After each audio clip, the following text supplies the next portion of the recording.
from the Broadcast Center in Los Angeles, this is Kcal 9 News at 9. Now at 9, ready to reopen? Federal guidelines on social distancing expire tomorrow, even as the U.S. death toll from coronavirus tops 60,000. And tonight, more mixed messaging from the White House on testing. Worried workers, America's meat industry responds to President Trump's mandate that plants stay open.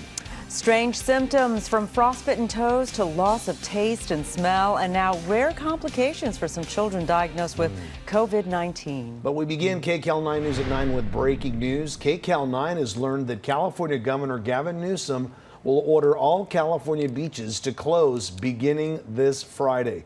We obtained a document tonight from the California Police Chiefs Association detailing the closures and have confirmed it with law enforcement sources across Southern California. The governor was highly critical of Newport Beach on Monday after seeing these images of packed beaches Saturday.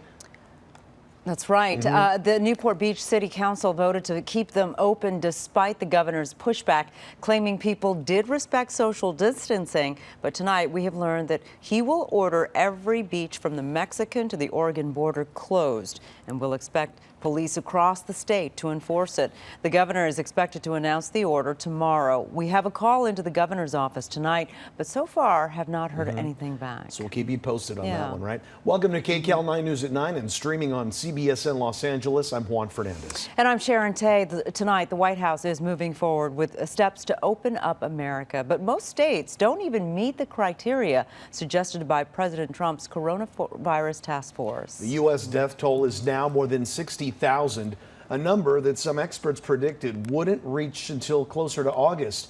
It's been 100 days now since the first person was diagnosed here in the U.S., and there's still a lot of testing to be done. And while cases and deaths continue to rise, the plans to lift restrictions are also accelerating. Kcal 9 political reporter Randy Page joins us now with the White House response to that. Randy. You know, this is just such a difficult time. With lives on the line, the resounding question across the nation is the nation ready to reopen? In Miami, they're loading up boats, jumping on jet skis, and hitting the links. Today, President Trump is saying social distancing will soon be a thing of the past. A way of saying it, they'll be fading out because now the governors are doing it. I am very much in favor of what they're doing. They're getting it going. But just 1 week ago, the president laid into Georgia Governor Brian Kemp for doing what he is now applauding. I told the governor of Georgia, Brian Kemp, that I disagree strongly with his decision to open certain facilities which are in violation of the Phase 1 guidelines. Trump is in a debate with himself. Claremont McKenna College professor of politics Jack Pitney has just finished a book on President Trump. On the one hand, he's giving out these guidelines. On the other hand, he's saying, liberate this state, liberate that state. Which is it? You have to be credible, and you also have to be consistent. And right now, Trump isn't either. Yesterday, the president was asked if the U.S. can perform 5 million tests a day. Listen carefully to his answer. Are you saying you're confident you can surpass 5 million tests per day? Is that? Oh, well, we're going to be there very soon. If you look at the numbers, it could be that we're getting very close. Today, he said he never said that at all. Somebody came out with a study of 5 million people. Do I think we will? I think we will, but I never said it. The number came from a new report published by Harvard University, which anticipated the U.S. will need to be able to conduct 5 million tests a day by early June to safely reopen. The U.S. is currently testing nowhere near 5 million people a day, instead averaging about 200,000 daily tests. Yesterday, the White House testing coordinator, Admiral Giroir, told Time magazine that given the current technology, there is absolutely no way on Earth, on this planet or any other planet, that we can do 20 million tests a day or even 5 million tests a day. The president's son-in-law, Jared Kushner, told Fox News the administration's testing rollout has been a complete success. Somebody asked me why it took so long. I actually said you should look at how did we do this so quickly. Kushner also predicted most of the country will be back to normal by June. The federal government rose to the challenge, and this is a great success story. And I think that that's really, what needs to be told. It's ridiculous, and it would be laughable if it weren't so deadly serious. Here's former Obama National Security Advisor Susan Rice on CNN Tonight. This is not the time for politics. This is not the time for victory laps. This is a time to buckle up and realize that we're at an inflection point. We're either going to continue to take the steps that are necessary to keep Americans safe, or we're going to prematurely declare victory, open everything before circumstances warrant, and we're going to be right back in the barrel in a worse situation in the months to come. So will the nation have enough tests to work with to open safely? Well, it is extremely important, I think, to note that the nation's leading expert on infectious diseases, Dr. Anthony Fauci, says yes, he agrees with the president and the task force that there will be enough tests ready as long as the states follow the guidelines. Let's go back to you. All right, Randy, thank you. Well, now to a potential breakthrough in the treatment of coronavirus. The country's top infectious disease doctor says tonight there is clear evidence an experimental drug is showing results in slowing COVID-19. Dr. Anthony Fauci says early trials show the drug called remdesivir is capable of blocking the virus.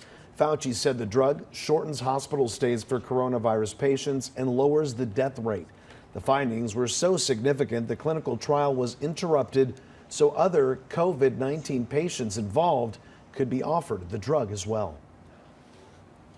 Remdesivir has a clear-cut, significant positive effect in diminishing the time to recovery. For the first time, I can say we are on offense.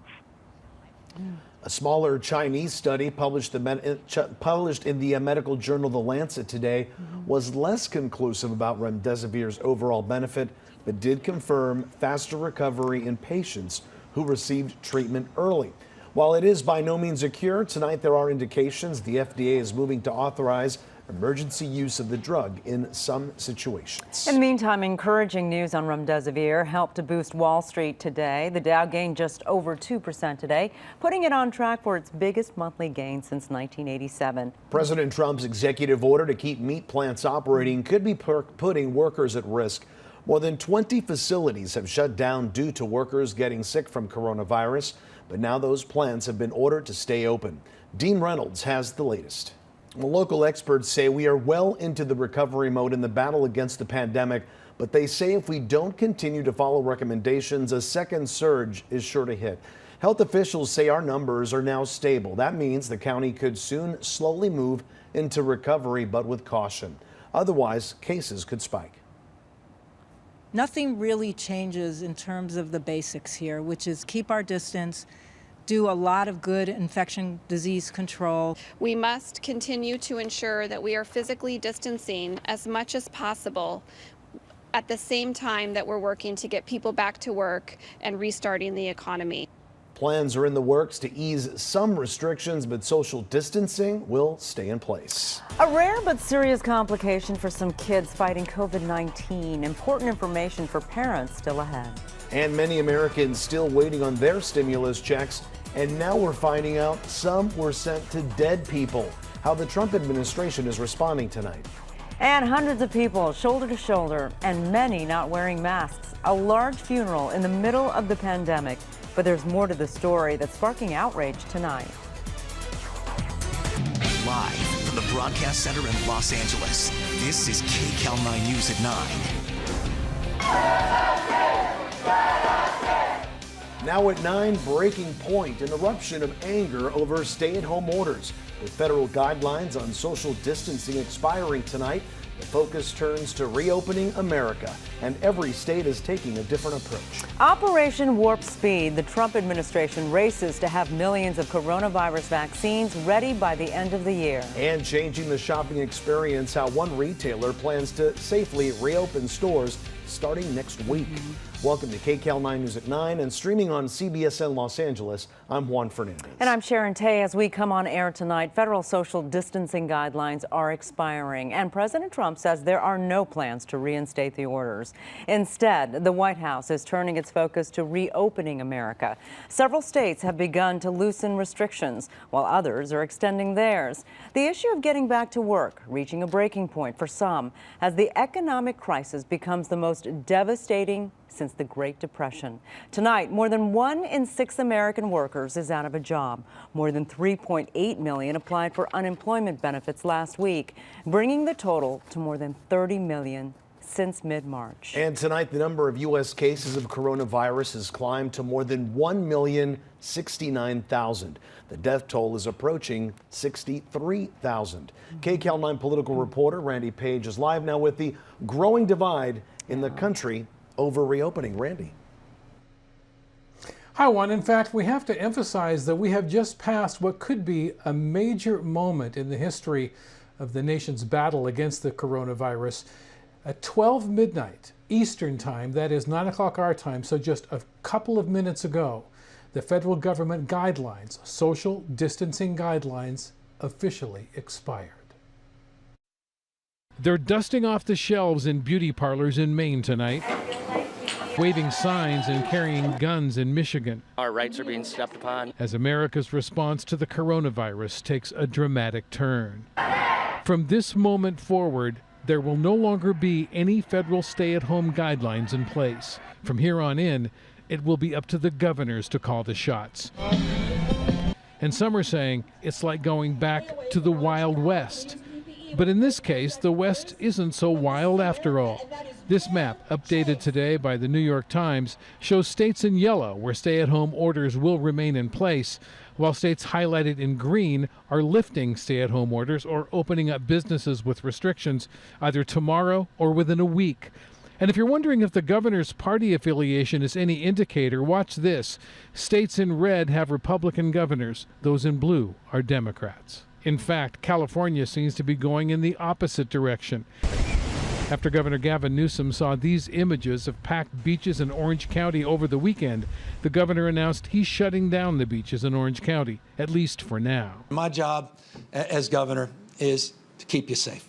And when our health folks tell me they can't promise that if we promote another weekend like we had, then I have to make this adjustment. By the end of the week, at least 25 states will be partially open, and only 3 of them appear to meet the vague White House guidelines that call for a downward trajectory of documented cases within a 14-day period before any opening. Many are resuming elective surgeries, opening parks and golf courses.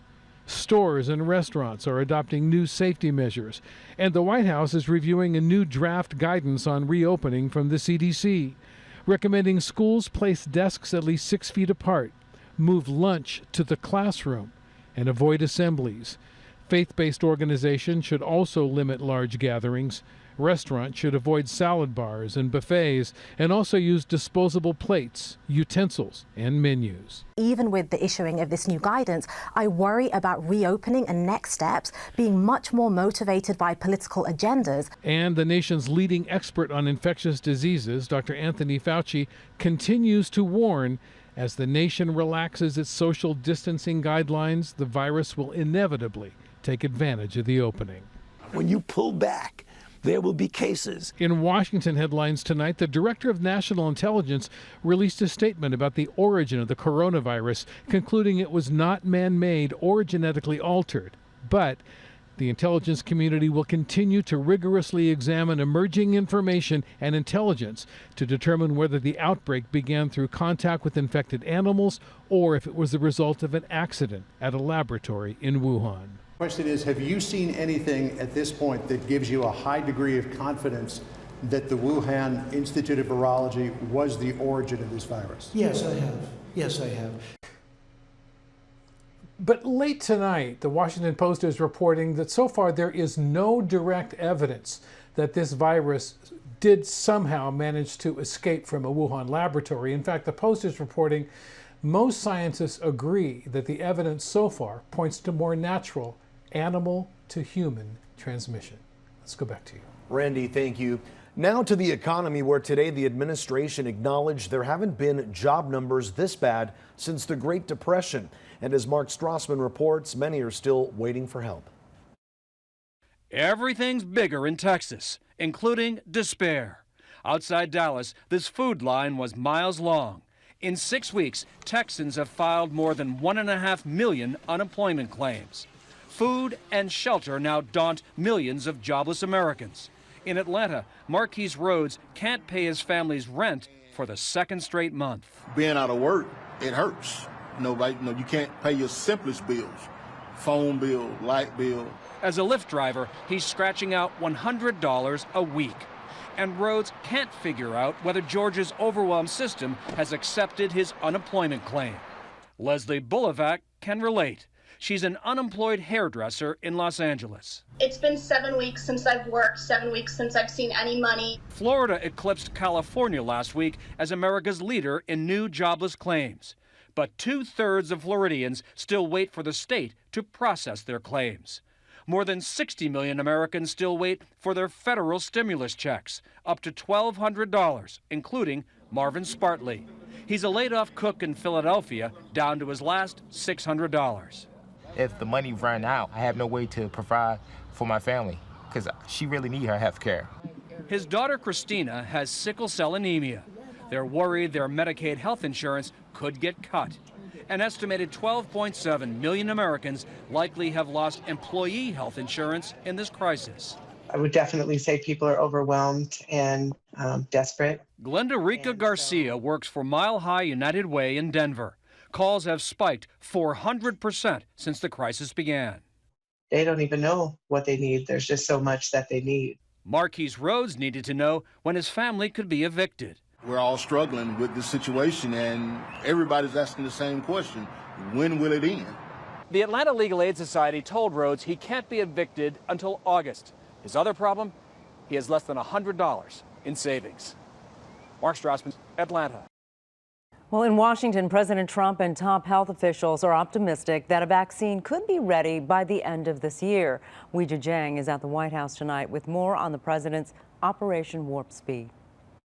In Washington, I'm in charge. President Trump took ownership of Operation Warp Speed, the administration's ambitious effort to make 300 million doses of coronavirus vaccines available by the end of the year. No, I'm not overpromising. We're going to fast track it like you've never seen before. Instead of waiting for one vaccine to emerge as a success, health officials will identify the most promising candidates and start manufacturing early. Dr. David Agus is a CBS News medical contributor. So there's risk here. That means choosing in advance which vaccines you think will work, putting capital at risk, manufacturing them with the hope that they work. At least 120 projects around the world are working on a vaccine. So far, a research team at Oxford University has been most successful and fastest. This is more like 18 weeks rather than 8 years. Dr. John Bell says human trials started last week and results could be available as early as mid-June. Oxford has already partnered with pharmaceutical giant AstraZeneca in case the vaccine works. That probably earliest time that we can probably scale manufacturing would be the beginning of July. But the intention is to make enough doses so that were it approved in, say, September, we would actually have 30 million doses. In Washington, Weijia Jiang, Kcal 9 News. Well, back here, LA Mayor Eric Garcetti is explaining his decision to open up coronavirus testing to everyone in the city. That's in contrast to LA County, which is still restricting tests to essential workers and people with symptoms. I think everybody in this country, with a couple notable exceptions at the national level sometimes, say we need more testing, period. And we need to be testing asymptomatic people. And at a moment when we have a public health crisis, when people are eager to get back to work, to open up spaces, that depends on knowledge. And knowledge comes from testing. And testing more people gives us more ability to open up sooner. The mayor says he's in constant communication with the county about the testing process, but stands by his decision. LA, Orange, San Bernardino, Riverside, and Ventura counties all reported new deaths today. LA with the most at 55. Those counties have more than 32,000 COVID-19 cases overall. San Bernardino County passed the 2,000 mark today. Nearly 1,900 people have recovered after contracting coronavirus in Riverside and Ventura counties, the only two to share that data. California saw fewer new cases and deaths today. More than 50,000 coronavirus infections have now been confirmed, with 1,300 new cases today. More than 2,000 people have died in our state, with 75 new deaths reported today. Joe Biden under pressure, growing calls for the presidential candidate to respond to accusations that he sexually assaulted a former staffer. We have new information tonight. And so many deaths in New York and now a backlog in cremations. Why it might be linked to a disturbing discovery at a Brooklyn funeral home. Growing concerns about worker safety at America's meat processing plants. Tonight, we get rare access inside a Tyson's Foods facility. That video is next. Live from the Broadcast Center in Los Angeles, this is Kcal 9 News at 9. Now at 9, protests around the country on this May Day. After more than a month of lockdowns and quarantines, more demands that it's time to reopen America. Plus, Joe Biden answers questions for the first time about a former U.S. Senate staffer who accuses him of sexually assaulting her decades ago. And a sight to behold over the hardest hit cities. The Blue Angels and the Thunderbirds put on a show to honor medical workers on the front lines of the COVID-19 crisis. Welcome to Kcal 9 News at 9 o'clock. We're streaming on CBSN Los Angeles. I'm Sharon Tay. And I'm Juan Fernandez. Protests around the country and in Southern California today, as many in the country are demanding that the government loosen coronavirus restrictions. Those protests come even as America's numbers and death toll continue to climb. Here are the big numbers tonight. The U.S. now well over 1.1 million cases and almost 65,000 deaths. And in New York, it still tops America with the number of cases and number of deaths. But even so, many around the country and here in Southern California are pressuring leaders to reopen.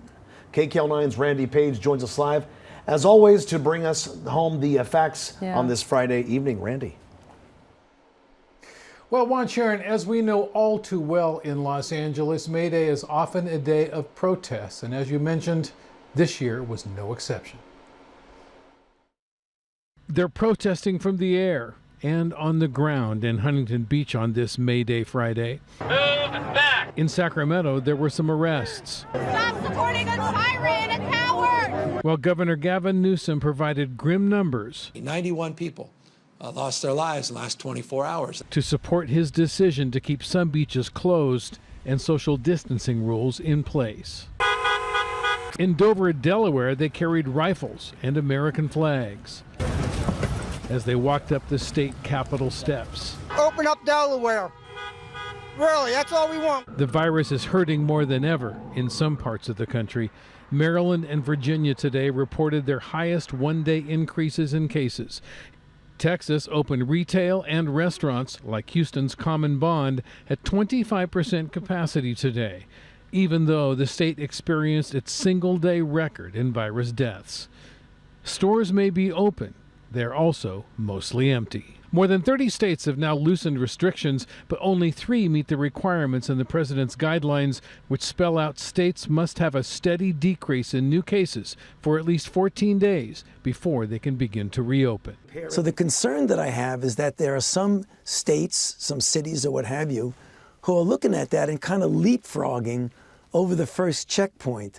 And I mean, obviously you could get away with that, but you're making a really significant risk. Dr. Anthony Fauci is allowed to speak on camera during White House task force briefings, but the White House will not allow him to testify before Congress next week. The White House says it's counterproductive for task force members to appear before Congress right now. Late this afternoon, a ray of hope for those struggling with the coronavirus.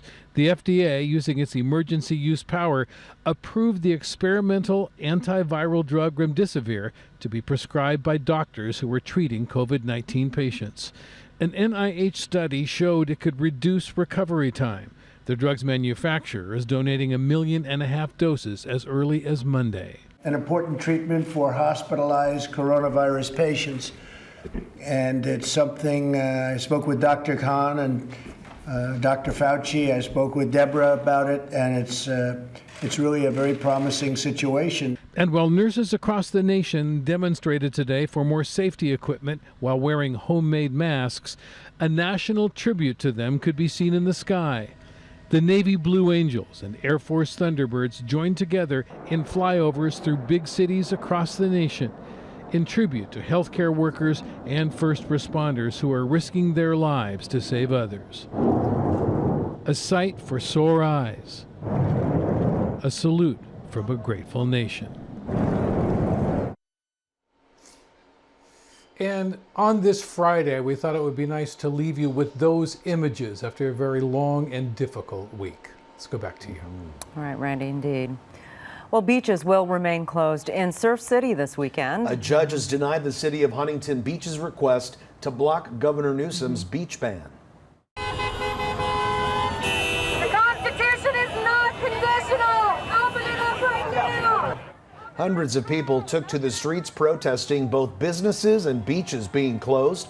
Parts of Main Street and PCH were shut down. For the most part, it was a peaceful protest, but a big fight broke out over masks. Dude, stop! This doesn't solve anything! Stop!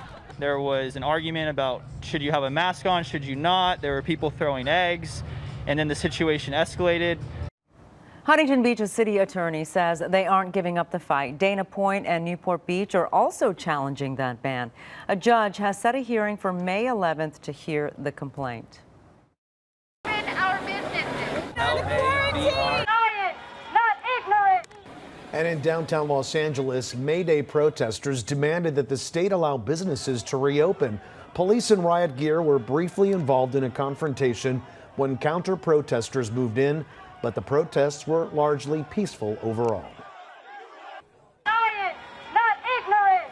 Science, not ignorance. Humanity. There are many who still support the stay-at-home orders and don't want to risk reopening anytime soon.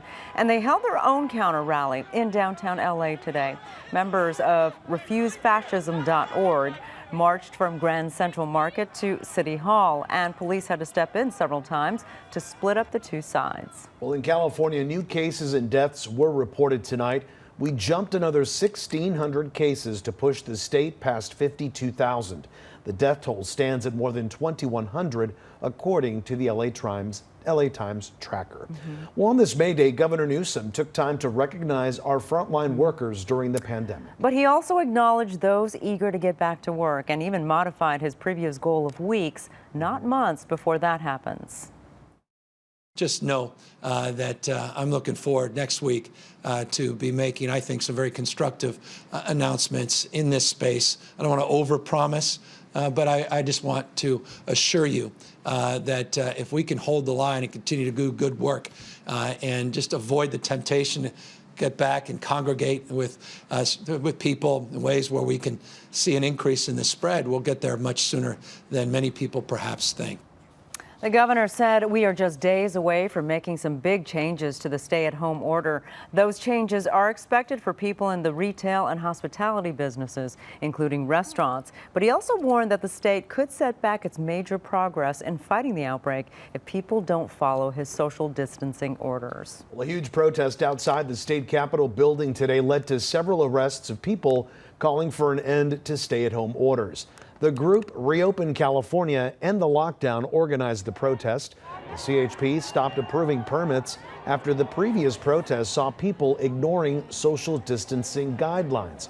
Organizers originally said protesters would be staying in their cars. In his first interview on a growing controversy today, Joe Biden explicitly denied an allegation of sexual assault made against him by a former Senate aide. The presumptive Democratic nominee called for the release of any record of the complaint.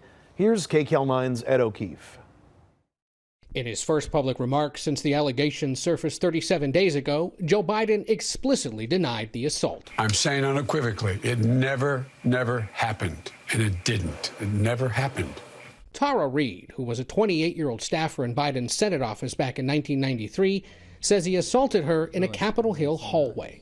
I remember his hands underneath my blouse and underneath my skirt, and his fingers penetrating me. Reid says she later complained to the Senate Personnel Office, but that her complaint didn't mention sexual assault. Today, Biden called for the release of any record of Reid's complaint. If it's there, put it out, but I've never seen it. Senate personnel records are managed by the Secretary of the Senate, who didn't respond to requests for comment. Some have questioned whether there's a mention of Reid in Biden's personal Senate papers housed at the University of Delaware. Biden insists there isn't, and said he doesn't want them released yet because they're mostly political. All of that to be fodder in a campaign at this time, I don't know of anybody who's done anything like that. Last year, Reid recounted what she considered to be inappropriate touching by Biden. In March, she made the more serious allegation of assault. Today, Biden did not directly answer if he remembered her. Do you remember her? I don't remember any type of complaint she may have made. It was 27 years ago. President Trump, who's been accused by more than a dozen women of sexual misconduct, said he found Reid to be credible. But I would just say to Joe Biden, just go out and fight it. It's one of those things. Reid, who supported Bernie Sanders, tells CBS News she didn't speak out sooner, like when Biden was vice president, because she had a younger daughter at the time. But she says she's speaking out now because, quote, I wanted to show my daughter you can stand up to power. Ed O'Keefe, Washington. Well, tonight concerns remain over meat shortages straining the food supply. Yeah, a new CDC report reveals the heavy toll the pandemic is taking on both the health of meat plant workers and the supply to consumers. Here's Kcal 9's Dean Reynolds. In Pennsylvania, a mock funeral procession outside a Bell & Evans meat plant underlined the point that meat packers all over are putting their health first. Like those at this Tyson Foods plant in Nebraska. They stopped showing up, so the plant shut down today until the company can address health and safety issues. And whether the unintended result is shelves low on meat, the CDC report says workers are right to be worried. In its broadest survey of the problem to date, the CDC said there have been almost 5,000 COVID-19 cases and 20 deaths at 115 meat and poultry processing plants in the 19 states that reported data. Cramped workspaces, uncertain hygiene, and crowded living conditions were cited. They ignoring us, like they ignoring me. Rafael Bedoya has worked at the Marshalltown, Iowa JBS plant for 25 years. He was sick with the virus for 2 weeks, but is now back at work. I understand we have to work for the same thing. We are essential workers, but they have to protect us more. The concern is these shortages will soon start affecting your local supermarkets.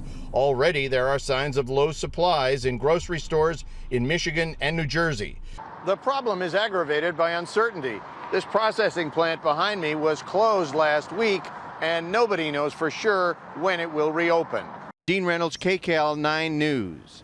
They're turning heads in the skies over New York and other big cities. The Blue Angels from the Navy and the Air Force Thunderbirds flying together to honor the frontline workers in the COVID-19 crisis.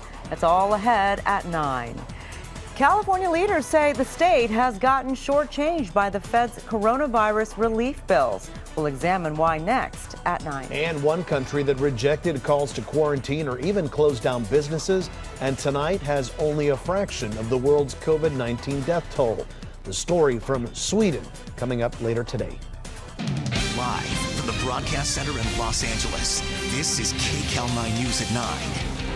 Now at 9, risky reopening as more states loosen restrictions. Two startling new predictions tonight, pointing to a surge in cases and deaths. What's behind the new numbers? Well, China accused of a cover-up. A new government report says the country hid the severity of the virus so it could hoard supplies. And pipe bomb discovery. The FBI arrests a man protesting stay-at-home orders. What was he plotting? Breaking news tonight in Monterey Park. Stu Mundell live in Sky 9 over the scene for us. Stu, what's going on there on the 60? Well, Juan, Sharon, it was an officer-involved shooting. California Highway Patrol actually was confronted with a dangerous suspect on the freeway. This is going to be the eastbound 60. This is going to be in the area of Monterey Park, right at the Paramount off-ramp. Now you can see the officers down there on the ground. That suspect is deceased. He did pass away there on the freeway. Fire department and paramedics were here earlier on. Now, what led up to that shooting on the freeway? Well, that's under investigation right now. I can tell you the eastbound 60, it is shut down, a hard closure out here at Paramount. The backup all the way out to Atlantic, so you're going to want to avoid this. This is going to be closed for quite some time. Westbound lanes, they said they're going to open up a couple lanes, but you can see a lot of slowing out here this evening after a officer-involved shooting on the 60 freeway. Live in Sky 9, I'm Stu Mundell. Back to you two in the studio. All right, Stu, thank you. We want to welcome you to Kcal 9 News at 9 and streaming on CBSN Los Angeles. I'm Juan Fernandez. And I'm Sharon Tay. California on the road to reopening. And tonight, Governor Newsom says some stores can reopen as soon as Friday, but with conditions. We're going to have details on that in just a little bit. But first, new predictions tonight that the U.S. death toll from coronavirus could drastically increase in the coming weeks, just as states are reopening. Here's where we stand tonight. More than 68,000 lives lost. That number could double by August. Well, it's doable, what President Trump had predicted not long ago. Joining us live now with more on the new numbers and the White House's response is Kcal 9 political reporter Randy Page. Randy. So the question of the hour, what is behind these new numbers? When you see them, they are shocking. How are the death numbers getting so large? Well, quite simply, the researchers are saying they're looking at all of the video of people getting outside, flocking to beaches, and seemingly ignoring social distancing. Look closely at this crowd of demonstrators in Boston today. You will not see many masks, and that's just for starters.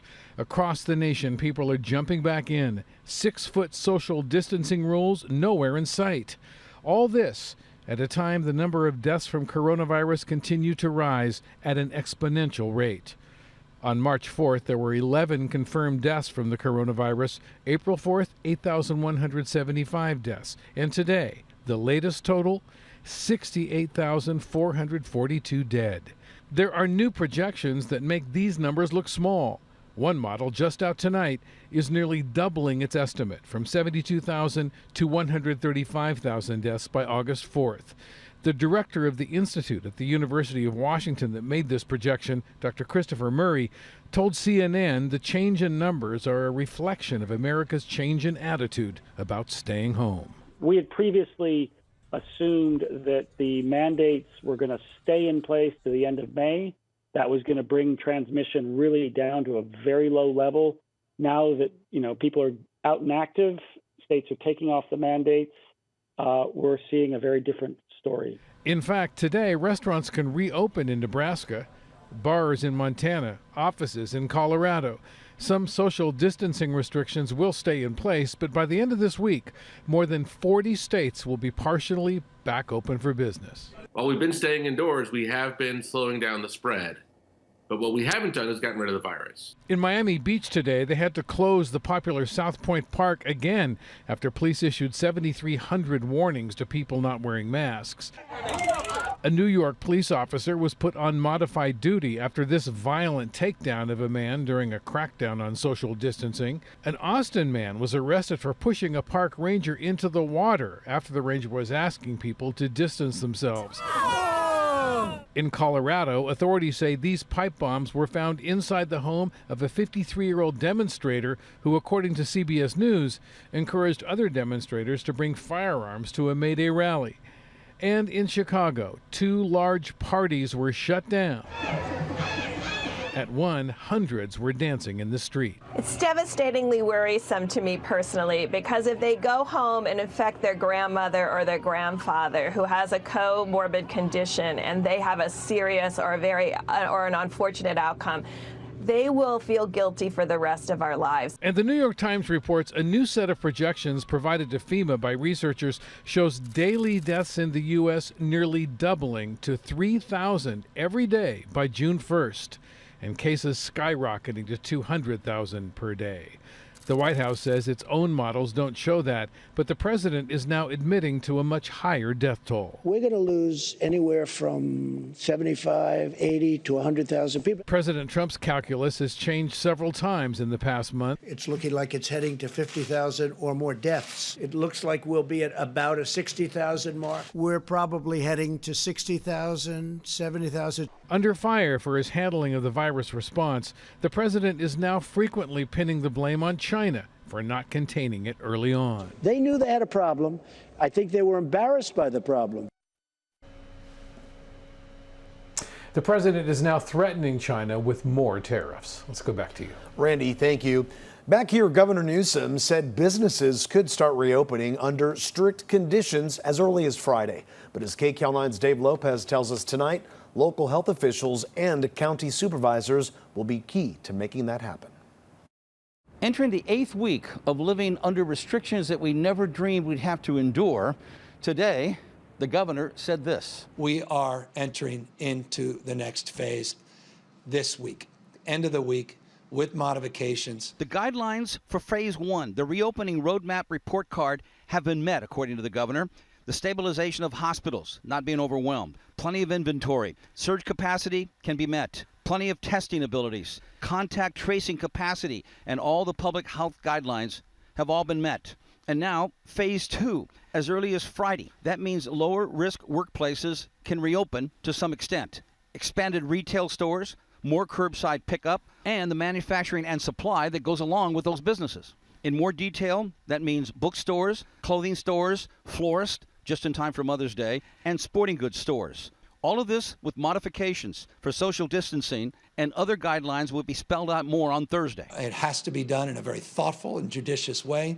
It's a health-first focus. And that's why the governor added this lower-risk workplace opening will not include offices, seated restaurant dining, or any malls. Just because you're open doesn't mean customers show up.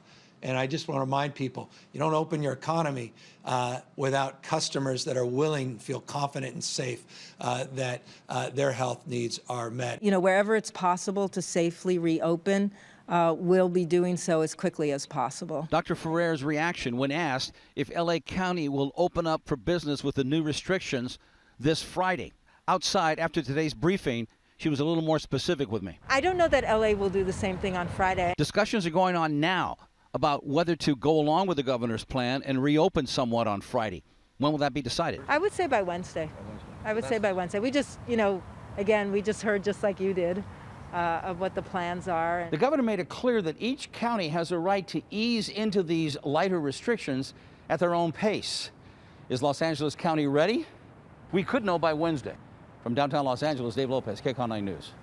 Well, here's a look at the latest numbers in California. According to the LA Times tracker, there are now more than 56,000 cases. Health officials say over the past week, the state has averaged 1,600 new cases and 70 new deaths per day. The largest concentration of coronavirus cases is right here in LA County with more than 26,000. Across Southern California, there are 36,000 cases and 1,600 deaths.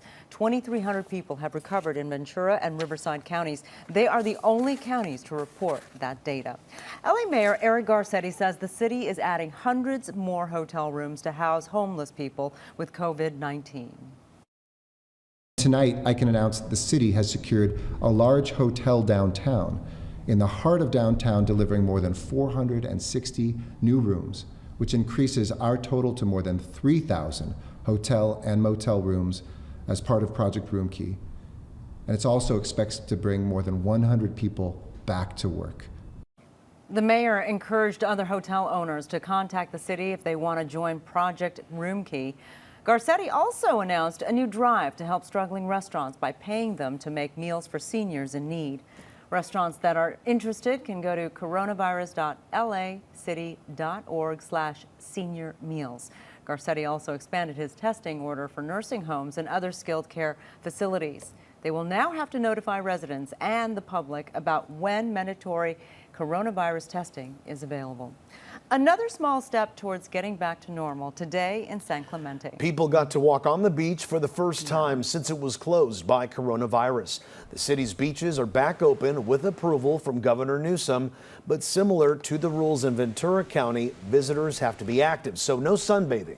Laguna Beach is also going to reopen starting tomorrow, but there it will only be from 6 a.m. to 10 a.m. Monday through Friday. City leaders say if people maintain social distancing, they'll be able to expand those hours soon.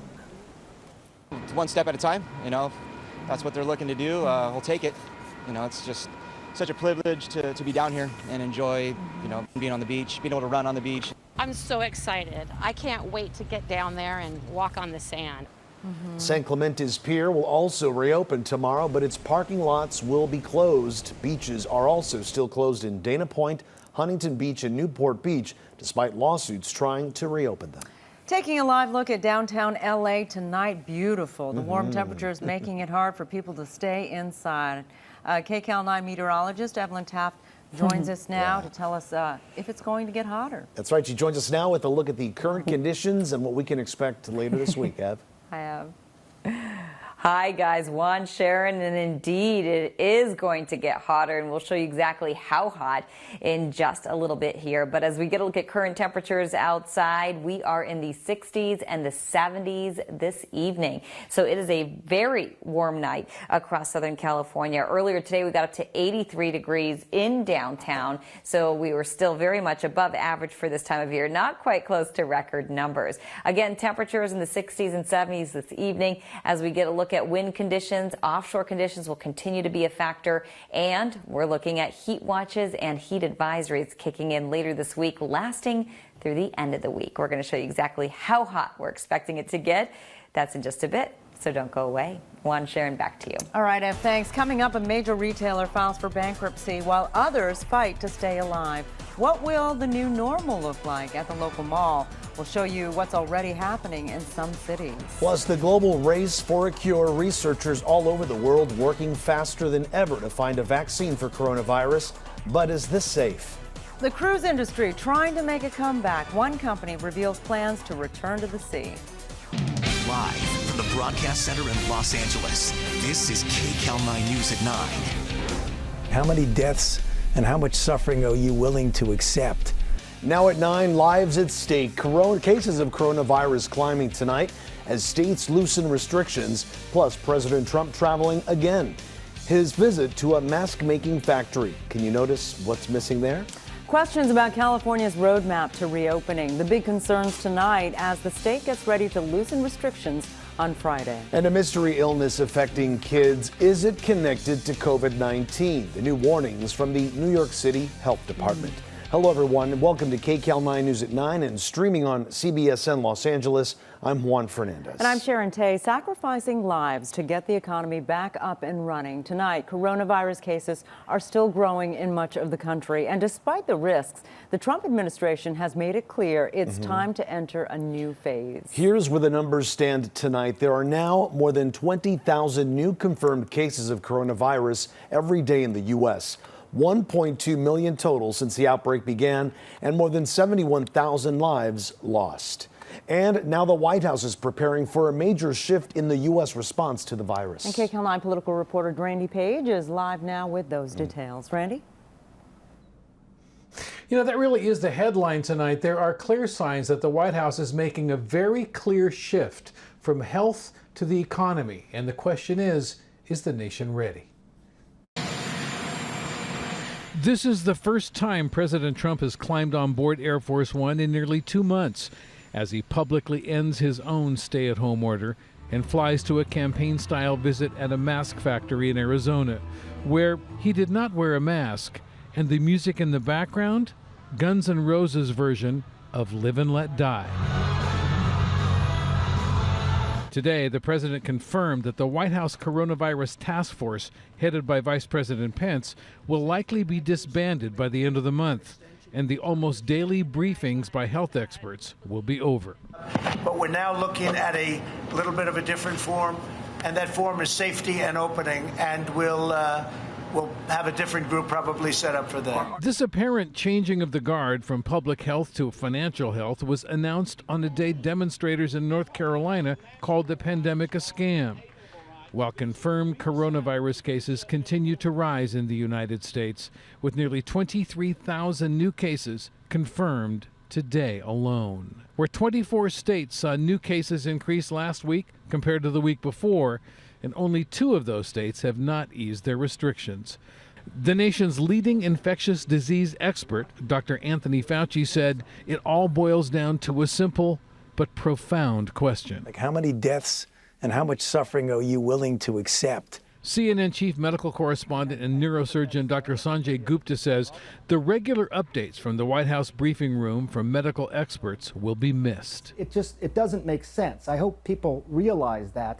The states are not following the guidelines the task force put forth. The task force now being talked about disbanding, the states still reopening. it just, it's hard to make sense of how this is all coming together, Jay. And while Dr. Fauci will be allowed to testify before a Republican-led Senate committee investigating the administration's response to the pandemic, President Trump will not allow him to testify before House investigators led by Democrats. The House is a setup. The House is a bunch of Trump haters. In the epicenter of New York, a historic first. The city will shut down the subways overnight to begin using UV light to sanitize the trains to stop the virus's spread.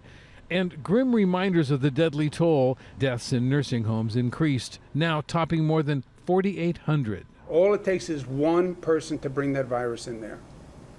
And you do everything you can, but at the same time, you can't do everything. And a new study concluded a mutated strain from Europe, which migrated to the East Coast, is more dominant than the original strain from China.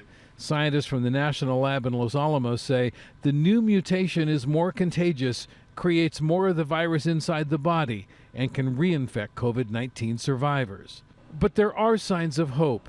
This is the moment one of the first U.S. patients got a dose of a potential lifesaver. 360 healthy volunteers will initially get the 2-dose treatment of Pfizer and its German partner BioNTech's clinical trial vaccine. It's the beginning of trying to get to the end of the pandemic. And this is one of more than 20 vaccines, potential vaccines, we should say, under development. They're all on the fast track. It's clear the race is on. There is some hope that some may become available after the first of the year. Let's go back to you. All right, Randy, thank you. New details tonight about the scramble within the White House in the early days of the pandemic. It's all part of a whistleblower complaint filed by a government vaccine expert who was ousted from his post last month. Here's Weijia Jiang. In a new whistleblower complaint, Rick Bright, who was ousted from his job leading the administration's efforts to find a vaccine, claims he warned the White House in January of the crisis that was coming but was ignored. Bright says he encountered resistance from HHS leadership, including Health and Human Services Secretary Alex Azar, who appeared intent on downplaying this catastrophic threat, and that Bright's persistent demands for urgent action had caused an S-storm. Bright also warned in January the U.S. would need 3.5 billion N95 masks and suggested putting together a disaster leadership group. HHS official Robert Kadlec, whom Bright accuses of gross mismanagement, says that's appropriate but not sure if that is a time-sensitive urgency. One of 50 attachments to the complaint is a February 9th memo from Trump advisor Peter Navarro warning of a serious pandemic that could extend well into next year and called for halting the export of N95 masks and buying all existing doses of remdesivir. Bright also says he was reassigned because he resisted officials who wanted to promote hydroxychloroquine and demanded that New York and New Jersey be flooded with these drugs. The president has claimed he didn't know about Bright. Yes, he was retaliated against because he refused to promote hydroxychloroquine. I don't know anything about it. Bright's attorney, Deborah Katz, said her client believed he had a moral obligation to speak up. With respect to hydroxychloroquine and chloroquine, he just decided he could no longer remain silent. CBS News has learned Bright has agreed to testify on Capitol Hill next week, and he hopes to get his old job back. An HHS official tells CBS News that Bright was transferred to a critical role at NIH, and they are disappointed he has not shown up for work. Weijia Jiang, Phoenix, Arizona. Well, on the hot seat today, the president's top choice to become the next director of national intelligence. Senators grilled Texas Republican Congressman John Ratcliffe at a confirmation hearing about the origins of the virus and the U.S. response to the pandemic. Have you seen any intelligence the coronavirus originated in a lab in Wuhan? I have not. Have you seen any intelligence that supports the Chinese Communist Party's claim that it originated in a seafood market? No. As he accurately conveyed the severity of COVID-19 to the American people. Congressman Ratcliffe vowed to investigate the origin of the virus and to be apolitical if he is confirmed. LA's mayor has a warning tonight. He says LA is not ready to open curbside retail on Friday, adding that the area is still a hotspot for COVID-19. We're not ready to do that yet. And we want to make sure that we don't do something reckless and say, hey, we got out there a week or 2 weeks early just to score political points. Sorry, 3 or 4 weeks later, we got to shut you down because the cases are up. My guide won't be balancing who's yelling the most. It'll be listening closely to industry, who I trust, to tell me how to do this safely, running that by Dr. Ferrer, and taking the county guidance on this, because I think that's the only way we can do this responsibly. Well, although the governor is letting some businesses reopen later this week, it doesn't mean the crisis is over. Public health experts are saying it's going to be a balancing act that will come at a cost. Alan Martin tells us why some are saying an outbreak is inevitable. From the White House. The fact that we're letting people go to their jobs, they have to do it. To empty chairs on Main Street. I'm at home all the time and worrying about everything. The pressure is intense as California slowly begins to reopen business. The move is critical. Obviously, a good economy is key to good health. More infections are inevitable. When we reopen, we are going to see more cases. If we reopen too soon, we're going to see a lot of new cases, and that's the difference. The shelter-in-place orders were to prevent an overwhelming surge of cases into California hospitals. UCSF epidemiologist Dr. George Rutherford says thanks to early action, California averted the immediate catastrophe. We're gearing up now for, our big concern is about a second wave in the fall. And we may be facing a more formidable enemy. A new report finds the dominant strain of the virus now circulating appears to be more contagious. It became very evident that this new mutant form of the virus was spreading rapidly. The strain may also make more people vulnerable to a second infection. The virus continues to spread easily. University of California public health expert Dr. John Schwartzberg says since the beginning of the pandemic, roughly 5% of the American population has been infected. That there's still 95% of the American population who can get it. The pandemic has already clobbered the economy. Both Rutherford and Schwartzberg hope that it won't further clobber the human race. So that's what this is about. It's about human life. Please, please, please wear your mask. It's not a big ask. It's a lot easier to wear a mask around than it is to sit at home for another month. Alan Martin, Kcal 9 News. LA County reported more than 1,600 new cases today. That's the highest jump in a single day. There are more than 38,000 cases across Southern California. Orange County has 2,800 total cases. Riverside County, 4,400, 2,300 in San Bernardino County, and almost 600 in Ventura County. And here's a look at the numbers for the rest of California. According to LA Times Tracker, there are now more than 58,000 cases. Health officials are saying the state recorded its first week-over-week decline in reported coronavirus deaths. All right, now to the ongoing debate over the issue of how and when to reopen beaches in LA County. It will come in phases. In phase one, the activities only on the beach will happen, so no sunbathing and no large groups. This, according to the LA County Department of Public Health. Nothing's really changed about the virus since March. The virus didn't get less deadly. The virus didn't get less infectious. The virus is still out there. Wow. Well, you know what? It's not going to be easy to stay away from the beach because it's been so hot. Yeah, that's right. And Sharon, officials are still urging people to remain indoors as best they can. As you said, temperatures, they're starting to heat up. Yeah, let's go to Evelyn Taft and check on the forecast for us. It was really very warm today. Very warm today. In fact, we were at 83 for downtown yesterday, you guys. And just as a benchmark, today we got up to 89 for downtown. We were flirting with the 90s. You'll see that as we get a look at our almanac for today. And some spots 90s, and we could expect to see near triple-digit readings by tomorrow. Temperatures this evening mostly in the 70s and even some 80s. So very warm night for us. Wind speed still picking up across the Southland. And we also have not just wind advisories, but heat advisories and heat watches staying in effect through the end of the week. We'll have more on that, show you exactly how hot it's going to get, how long this is going to last, in just a little bit. But for now, Juan, Sharon, back to you guys. All right, Ev, thanks. And now to a developing story. Justice Ruth Bader Ginsburg is in a hospital tonight. The Supreme Court says she's being treated at Johns Hopkins Hospital in Baltimore for an infection caused by a gallstone. The High Court says Ginsburg is resting comfortably and expects to be in the hospital for a day or two. The 87-year-old even plans to partake in the court's arguments by phone tomorrow. The first signs of a meat shortage here in the U.S. Production facilities still shutting down because of outbreaks, even though the president ordered them to stay open. Coming up, we'll tell you when shoppers could start seeing a spike in prices. And growing tensions over masks and social distancing, a disturbing trend of violent confrontations over public protection. Can dogs sniff out coronavirus? We're going to show you how researchers are teaming up with four-legged friends. Celebrating the class of 2020. Congratulations.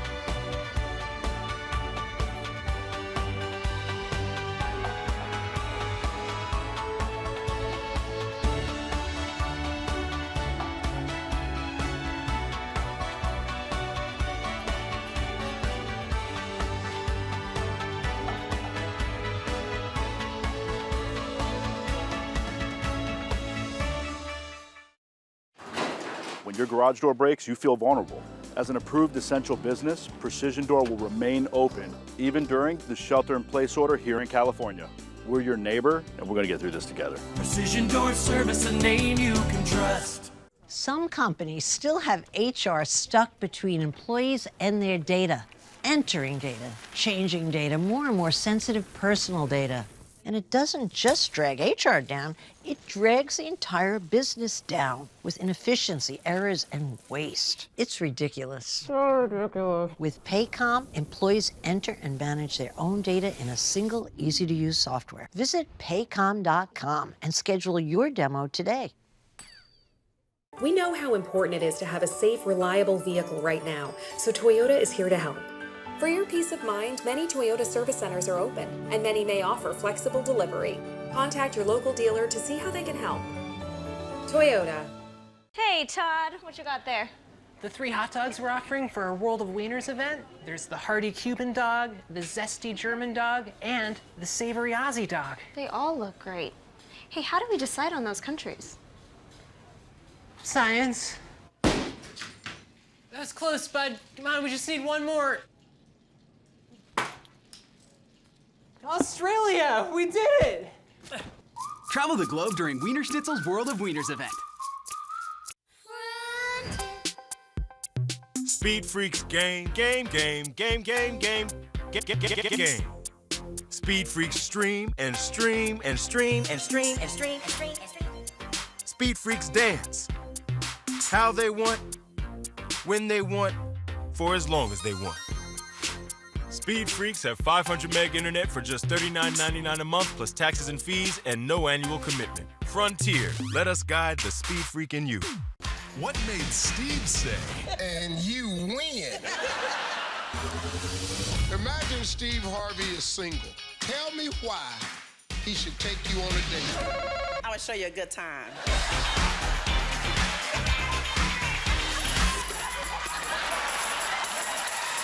And you win. Family Feud.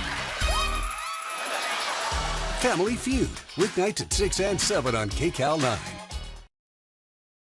Man's best friend could soon be science's best friend in monitoring the spread of coronavirus, a potential new tool in battling this epidemic, or pandemic, I should say. Ivy League researchers say dogs might be able to detect coronavirus with their noses. Correspondent Chip Reed has details.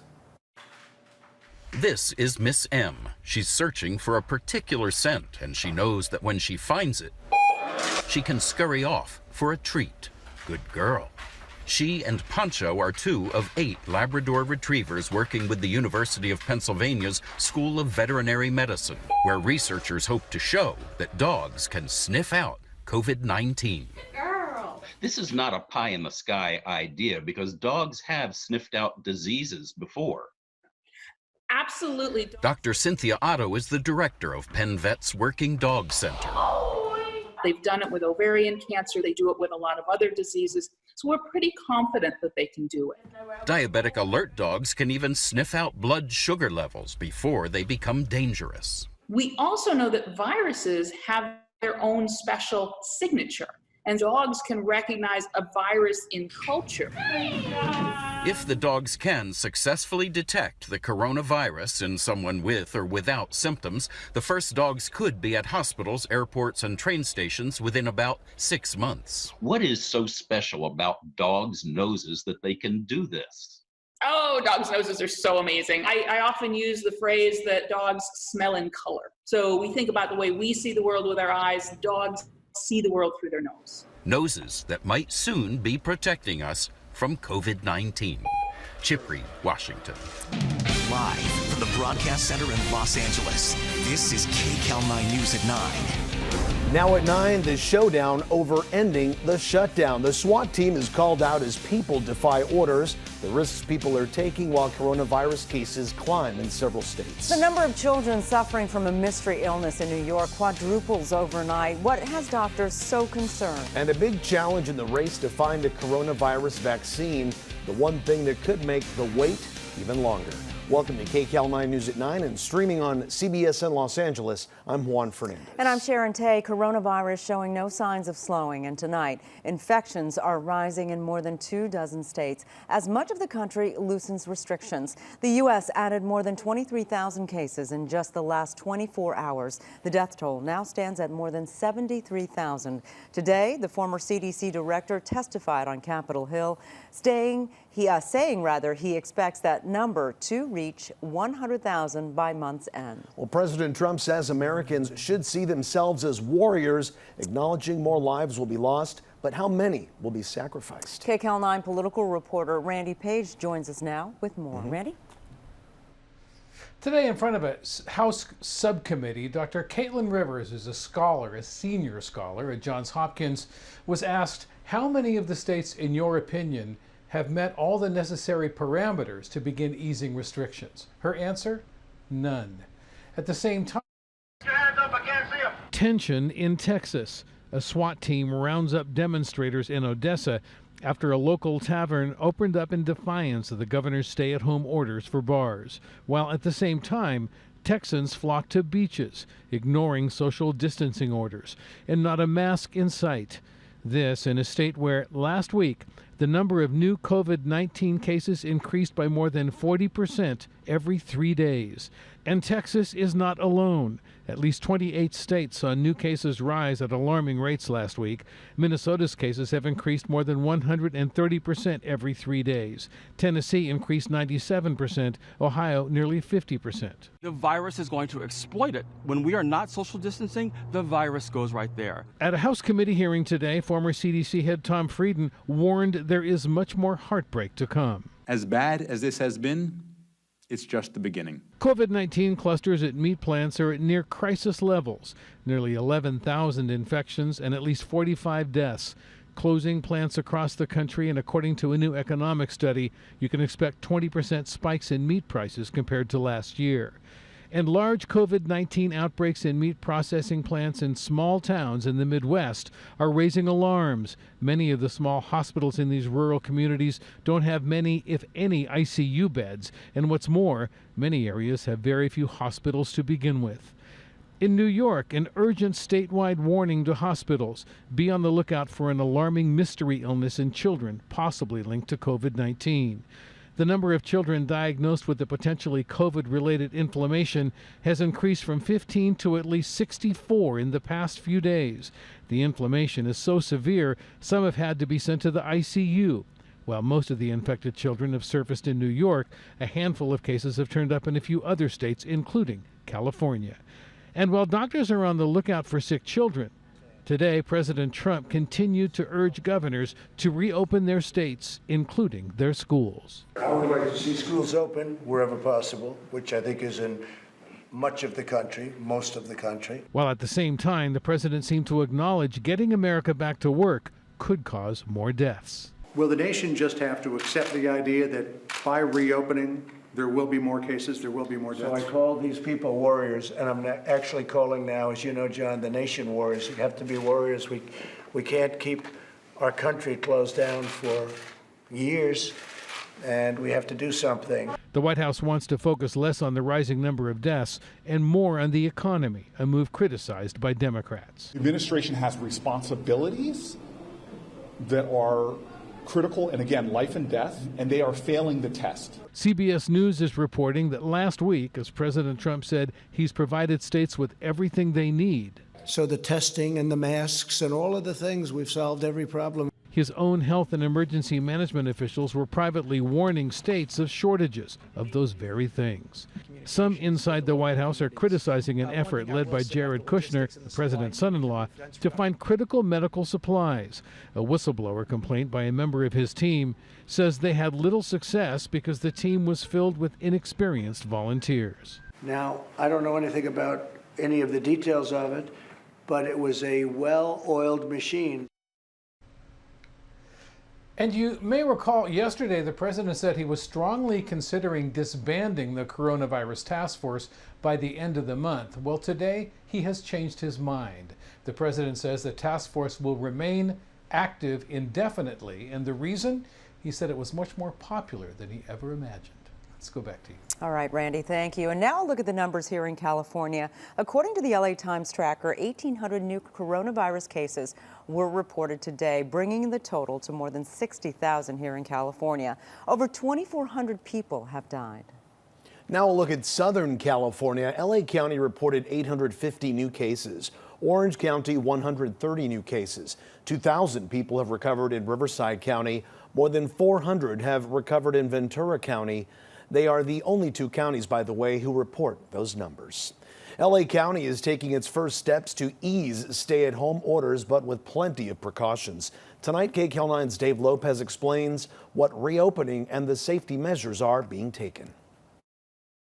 Today, after 8 weeks in living with tight restrictions, finally, there's a crack in the door. Today, I am grateful for the opportunity to announce the first round of businesses and locations that can reopen with safety precautions on Friday. And that includes hiking trails, golf courses, but no pro shops will be open, florists in time for Mother's Day, and car dealers. Not on the list, the beaches. That's still off limits. There is a plan. It will go in effect at some point in the very near future. But not this weekend, the doctor told me, but soon, without committing to a specific date. But on Friday, the following businesses will have curbside pickup only. Toy stores, bookstores, clothing stores, sporting goods stores, music stores. Malls still not open, and restaurant dining still takeout only. I am going to ask everyone to please adhere to both our health officer orders and the states so that we move through together and we preserve people's lives. There are strict guidelines that will be monitored to make sure that these easing of restrictions can continue and then go on to the next phase, which would include the opening of more manufacturing companies, offices, more retail stores, including malls, essential health care, and outdoor recreation, libraries, museums, and cultural centers and galleries, all of that with a restriction on how many people can gather. We need to be sure there's adequate capacity in our healthcare system. And this means that we need adequate healthcare staffing, ventilators, personal protection equipment. Using a series of slides, the doctor explained what has to be met for these easing of guidelines to continue. Among the most important, she said, physical distancing will be with us for a long time. We must be able to control the spread of the virus, and we must keep the fatality rate down. It's a 5-stage process. The goal, stage 5. That will be when we get to return to fully normal operations. But as the doctor and all the experts keep telling us, stage 5 is a long way away. But we are on the road to recovery. From downtown Los Angeles, Dave Lopez, Kcal 9 News. Well, after saying LA will not be ready to reopen select businesses on Friday, the mayor reversed himself tonight, saying florists, toy, clothing, and sporting goods stores may open with curbside service. Now, car dealers can open their showrooms as well. Tonight, he explained why he changed his mind. There are things still in phase 2 that absolutely we are not prepared to take those steps forward. And I was confident, because we've been gearing up for this, that the city of Los Angeles could move together with the county, as they said on Friday. That was something I and the other 88 cities learned of just this morning. It was not political pressure. They made those decisions. You'll have to ask them and the public health professionals why this week rather than next week, but we were prepared to do that. Looking forward, though, as I said, we need to move together. I think that every 2 to 4 weeks, or maybe 3 to 6 weeks, we should be kind of informally talking to each other and saying, what are the next baby steps? The mayor also said on Saturday golf courses, parks, and trails, except Runyon Canyon, will open with face masks required. But beaches and rec centers remain closed. It's a busy trail, right? Yeah. Well, the recovery in California will not be quick and it won't be easy. That's what Governor Newsom told our Dave Lopez today during his daily briefing. It's going to take longer than I think a lot of people think. It's going to take a lot longer than people are saying. This is serious. We've never experienced anything like this in our lifetime. This is Depression-era numbers in terms of the unemployment. These numbers are jaw-dropping, and it is alarming. And I just hope people are preparing themselves, not just for the clarity around these numbers, but preparing for the effort that we all need to engage together. Well, the governor also says he's working with House Speaker Nancy Pelosi on meeting the needs of unemployed Californians. All right, let's take a look at our weather. Here is a live look at Long Beach tonight. It was another hot day across Southern California. That's right. Evelyn Taft tells us we even broke a record today. She joins us now with those current conditions. Hey, Ev. Hi, Ev. Hi, guys. Yeah, Idlewild broke a record today. Palm Springs tied a record today. So really the desert and the mountain communities especially hot. Unusually hot. A lot of us still very hot, records or not. We saw lots of 90-degree readings and temperatures tonight, still hanging out mostly in the 80s. As we get a look at our almanac from earlier today, we got up to 93 for downtown, which is pretty impressive considering yesterday we were at 89, the day before we were at 83. Temperatures for some of us, a good 20 degrees above average for this time of year. Temperatures this evening mostly in the 80s. We are looking at a little bit of offshore wind out there.